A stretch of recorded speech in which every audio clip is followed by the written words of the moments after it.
Hey there crafty friends, it's Cece for Scrapbooks on Trial. Welcome to another edition of our Tutorial Tuesday.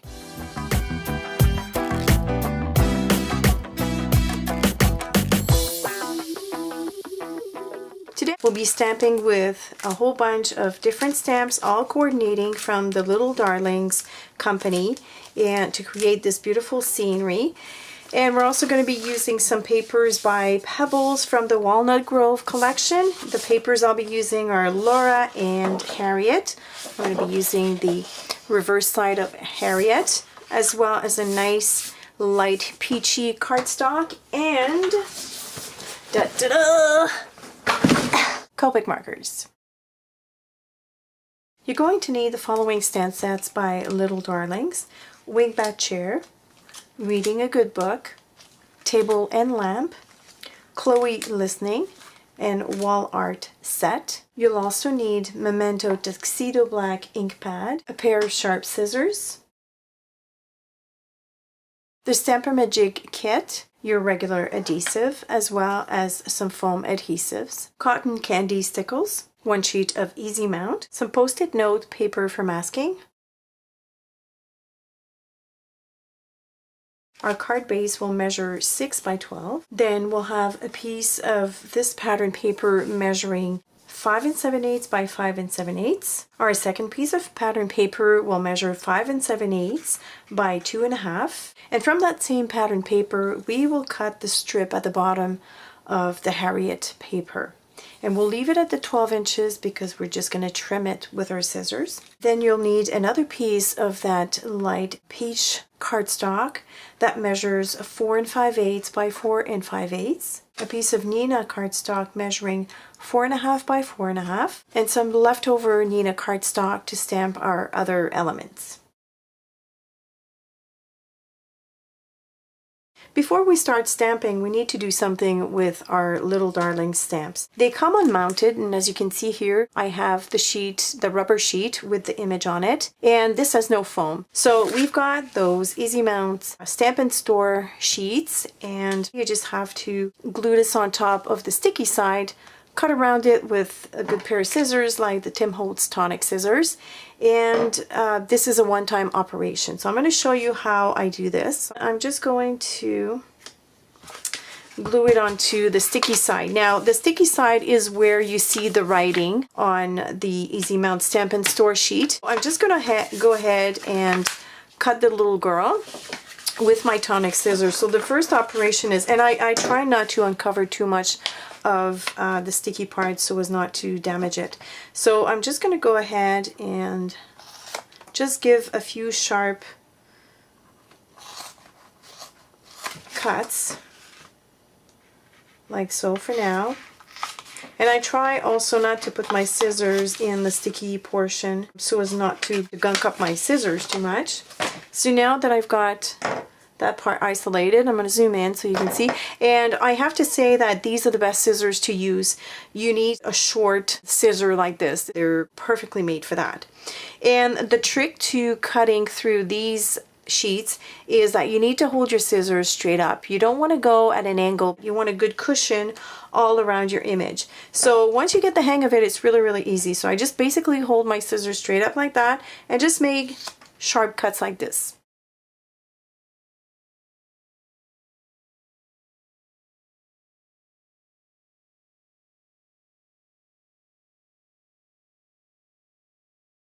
And you want to remove as much of the rubber as possible without damaging your image.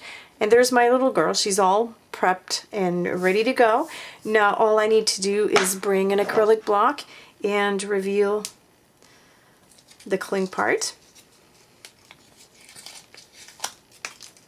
And she's good to go. So this is a one-time operation, like I said. I'm going to go ahead and do all my other stamps. And here are my images or my stamps all nicely cut. So I'm going to put this aside and I will choose my Copic markers. And I'm going to bring in my pattern paper, and the reason I do this is to help me choose the Copic markers that I'll be using. I am matching the colors of the paper, and I have here my Copic chart that I got from their website, and I look at the pattern paper and I'm able to see what color will best suit the colors that I have on my pattern paper. The other tip that I can give you is I always keep the remnants of paper that I'm using, that I'll be using to stamp and color my image. In this case, I'm using the Nina paper, and I identify each of the remnants. Now, this is the Nina. We also have the Prism and the Copic Express It. Today I'm going to be using the Nina, so I found in my stash a little piece of Nina cardstock, and what I do is I grab the color that I think best matches this turquoise here. For instance, that's the first color that I want to be matching, and I'll be using this to swatch the colors. BG57 is very close to this turquoise, so I'm going to grab my BG markers here, and I'm going to grab the BG57. So I'm going to consider this BG57 as my darker color, and then I'm going to grab my BG53, which is this one here, and I think I'm going to grab my BG000 just to be the lighter value. So with these three Copic markers, I'm going to bring my swatch, and I always like to start with the dark, but also this is just a preference. I'm going to scribble on this, and as if I am blending with my colors in my drawing, and see if I like it. And then I'm going to bring back my pattern paper, and it seems to be a good match. I'm happy with this. So this is the color scheme that I'm going to be using to match this color. So I'm going to go ahead and proceed with the rest of my colors, also using the stamped image on referenced right on the packaging, just so I know how many colors I need for the girl and so on and so forth, because I might not want to have all of those colors from the pattern paper. So I'm going to go ahead and finish this, and I will show you in the next slide my color selection, and then we'll start stamping.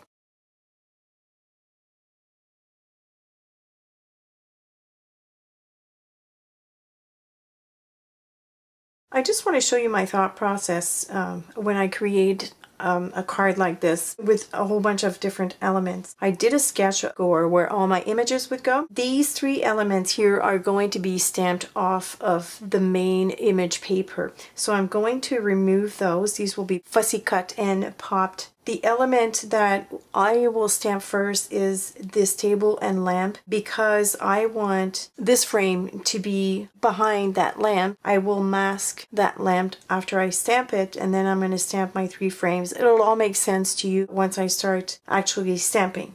So I'm going to start with the table and lamp here. I'm going to put it on my block right now. Just going to move this up here, and this is where the Stamp-A-Majig comes into play.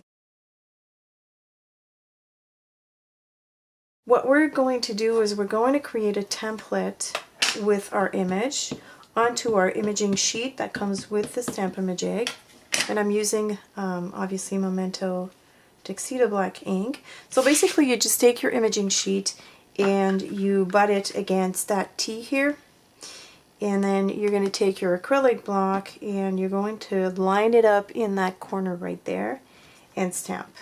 And this doesn't have to be perfect because it is just a temporary image. I'm going to bring in my background cardstock with my other stamps right there, and I'm going to place that imaging sheet right over where I want this image to be. So I'm just going to remove my other three stamps, because now I've set the stage. I know that my stamping begins here.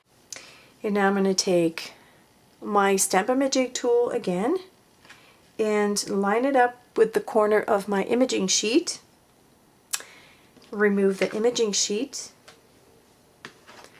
Re-ink my stamp. And this step is really crucial. This tool here needs to stay in place exactly where it landed.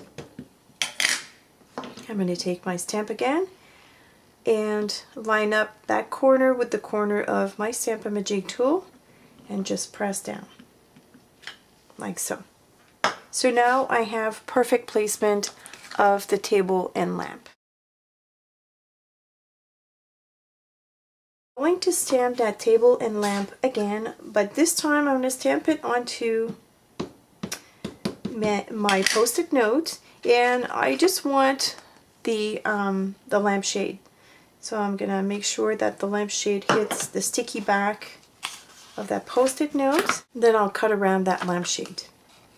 And I have now created a mask for my lampshade, which I will overlay right over the stamped image, like so. Then I will take my large frame image, ink it up. I'll move this out of the way. And I will bring my imaging sheet. Again, line up the corner with the Stamp-A-Majig corner. Line up my stamp or my acrylic block stamp to get an imprint. Now I've got the imaging sheet, and this is what I need to line up. So again, I'm lining up the corner of my Stamp-A-Majig with the corner of that imaging sheet right here. Let go of the sheet. I make sure that the tool stays in place. Ink up the stamp and stamp again like this. And now when I remove the lampshade mask, I will have two images that are merged perfectly together. So I'm going to repeat the same process for my two little frames using again the imaging sheet of the Stamp-A-Majig. I'm just going to go ahead and clean up the imaging sheet first with a baby wipe like so. So now all these stamped images that I wanted in my background are stamped. I'm going to go ahead and stamp the other images onto the other pieces of cardstock. We need to do some more masking, and for that I'm going to grab the little girl, stamp her up in one of the leftover pieces of cardstock that I have, and I'm going to stamp her up in the middle right here, so that I have enough room to stamp the chair right over her. Now I'm going to stamp that girl again on a post-it note, like so, and I'm going to cut this out. So I've now created a mask for the little girl, and the one thing I need to tell you is when you create a mask like this, it's very important that you take your time to cut very well, and you also need to cut outside of the stamped lines, otherwise you're going to have some crisscrossing lines over your main image. So now I'm just going to layer the mask right over the girl. Again, my imaging sheet with the Stamp-A-Majig, and I will ink up the chair stamp.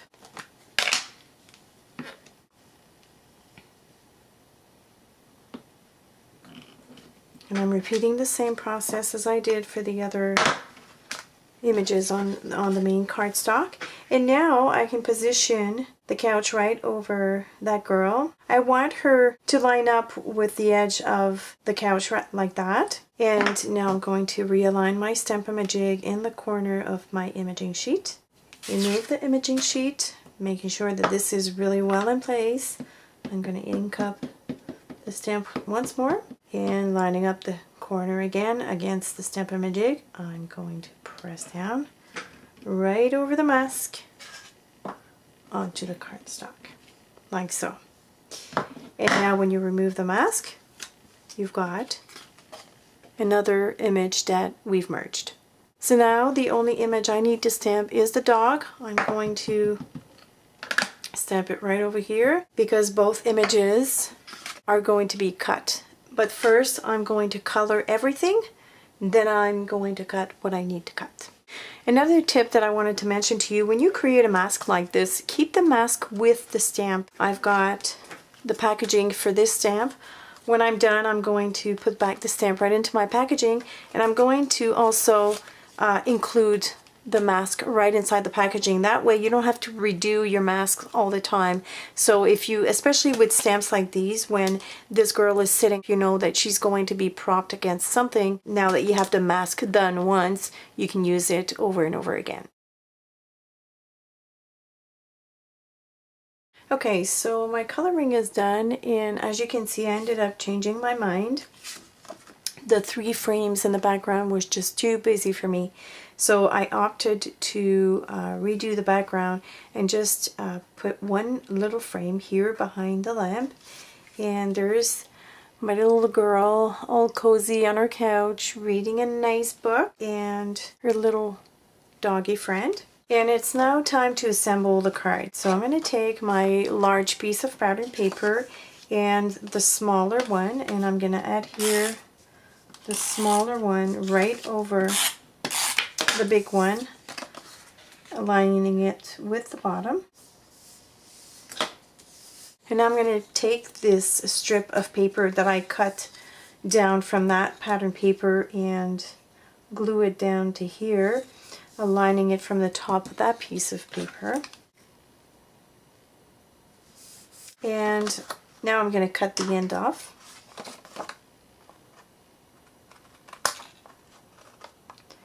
And I'm going to take that opportunity to trim off the excess of the bottom part. And as you can see, I'd started gluing it onto my cardstock, but I changed my mind because it's just easier to do this before we adhere the whole page. And now I can glue this right over my cardstock. I'm just going to add a bit of adhesive.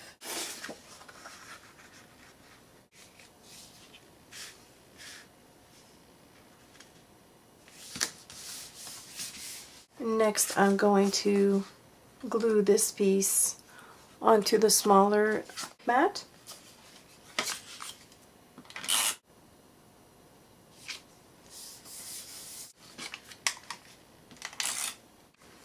So I'm just going to do that here.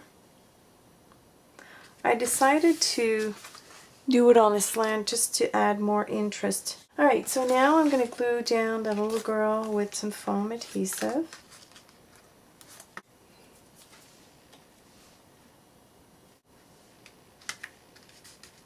And for this I'm going to add a double layer of foam adhesive behind here and underneath this little leg, and then just one single one behind the head. So I'm just doubling up.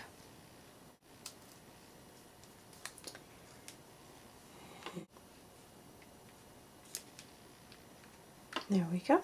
And the last thing we need to do is we need to add our cotton candy stickles. And I'm going to add some right over the roses and right around the lamp. Like so. Once it dries, it's going to look very glittery.